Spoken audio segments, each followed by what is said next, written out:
প্রত্যেকটা সংসারেই মা বাবার এমন একটি সন্তান থাকে যে সন্তানটি হয় হাবাগোবা ধরনের মানুষ। হয়তো সে লেখাপড়ায় ভালো শিক্ষিত, কিন্তু দেখা গেল যে তার একটা সাইড একেবারেই অন্যরকম। এবং এই সন্তানটিকেই মা বাবা ইমোশনাল ব্ল্যাকমেল করে থাকে। যদিও কথাটা বলা আমার ঠিক না, তবুও আমি বলতে বাধ্য হচ্ছি, কারণ সমাজে এমন আছে। এবং ওই সন্তানটির যে স্ত্রী, তার মতো অভাগা দুঃখিনী নারী হয়তো আর একটিও নেই। কারণ ওই পুরুষটি মা বাবার মন রক্ষার্থে, ভাই বোনের মন রক্ষার্থে সে উচিত কথা বলতে পারে না। অথচ কিন্তু তার আরও ভাই বোন আছে, তারা যে যার মতো দাপটে সংসার করছে এবং উচিত কথা বলছে। ওই যে হাবাগোবা ছেলেটি লেখাপড়ায় ভালো শিক্ষিত, কিন্তু উচিত কথা সে বলতে শিখেনি। এবং এই যে এই সন্তানটিকে মা বাবা রীতিমতো ইউজ করে থাকে। কারণ অন্যান্য সন্তান তো তারা করতে পারছে না, অর্থাৎ তাদের মতো করে বাধ্য করতে পারছে না, তারা যেমন চাইছে তেমনটা। তো ওই হাবাগোবা পুরুষটির উপরে হয় একটা নির্যাতন, সেটা হচ্ছে মানসিক নির্যাতন। সেই লোকটি না পারে তার মা বাবাকে খুশি করতে, না পারে তার স্ত্রীর মন রক্ষা করতে, এবং এই ব্যারাকলে পড়ে, অর্থাৎ মাইনকার চিপায় পড়ে এই লোকটির জীবন শেষ। অনেকটা আমরা এটাকে বলতে পারি যে সে জাতাকলে পড়েছে।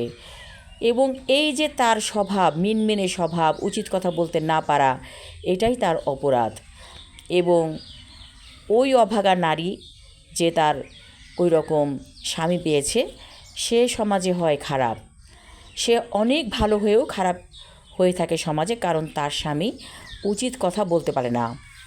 তো আমি মনে করি যে মা বাবার যে সন্তানটি ঘাট তেরা বেয়াদব, ওই ছেলেটি তার স্ত্রীকে প্রকৃতপক্ষে সুখী করতে পারে, কারণ সে উচিত কথা বলতে জানে।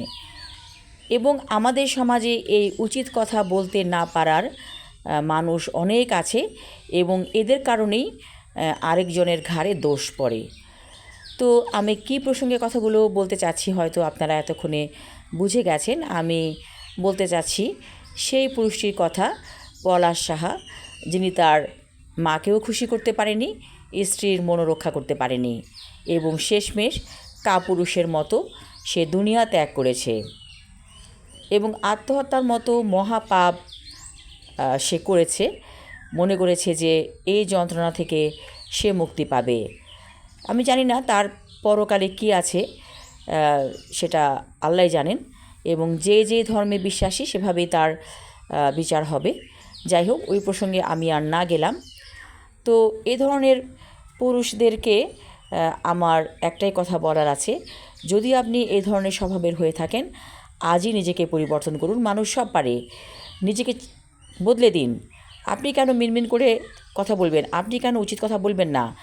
আপনার স্ত্রীকে সবাই কেন জাতাকলে পিষবে? কী অপরাধ ছিল তার? একটি নারী অনেক স্বপ্ন নিয়ে সংসার করতে আসে, সেই সংসারটাকে তছনছ করে দেওয়ার দায়িত্ব আপনাকে কে দিয়েছে? আপনি তো পারেন না একটা মানুষের জীবন নষ্ট করতে। যদি প্রথম থেকেই আপনি উচিত কথা বলতেন, তাহলে আর সংসারে অশান্তি হতো না। এত কি দরকার? যেই মা তার স্ত্রীর সাথে এরকম আচরণ করছে, সেই মার মন রক্ষার কী দায়িত্ব আছে আপনার? শুধু মা হলেই হয়? মা হলেই কি আপনি একেবারে পার পেয়ে গেছেন? আপনার দোষ নেই, আপনি ধোয়া তুলসী পাতা।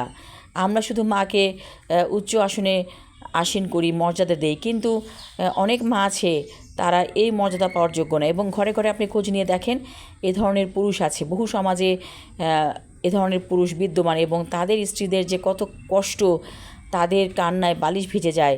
এটি কি আপনার জন্য অভিশাপ নয়? অবশ্যই অভিশাপ। তাই এখনই ঘুরে দাঁড়ান, উচিত কথা বলতে শিখুন। যেই সব পুরুষেরা এই ধরনের স্বভাবের, তারা নিজেকে চেঞ্জ করে ফেলুন, না হলে আপনার জীবনে বিপর্যয় নেমে আসবে এবং আপনি একটা মানুষের অভিশাপ নিয়ে থাকছেন। এবং যখন আপনি পৃথিবী ত্যাগ করবেন, আপনাকে কিন্তু জবাবদিহি করতে হবে আপনার স্ত্রীর মন রক্ষা করেছিলেন কি না। কারণ মায়ের পায়ের নিচে বেস্ট আছে, কিন্তু সেই স্ত্রী যদি বলে যে আমার স্বামী আমাকে কষ্ট দিয়েছে, তাহলে কিন্তু আপনি কখনোই জান্নাতে যেতে পারবেন না। মায়ের পায়ের নিচে জান্নাত, এ কথাটা যেমন সত্য, ঠিক তেমনি স্ত্রীর সাক্ষী আপনাকে জান্নাতি করবে। যদি স্ত্রী বলে যে না আমার স্বামী আমাকে অনেক কষ্ট দিয়েছে, তাহলে আপনি জান্নাতি পুরুষ হতে পারবেন না। যাই হোক, সমাজ আমরা পরিবর্তন করব এবং কিছু কথা বলার অধিকার আমাদের সবার আছে। এই জন্য এই কথাগুলো বললাম, সবাই ক্ষমা সুন্দর দৃষ্টিতে দেখবেন।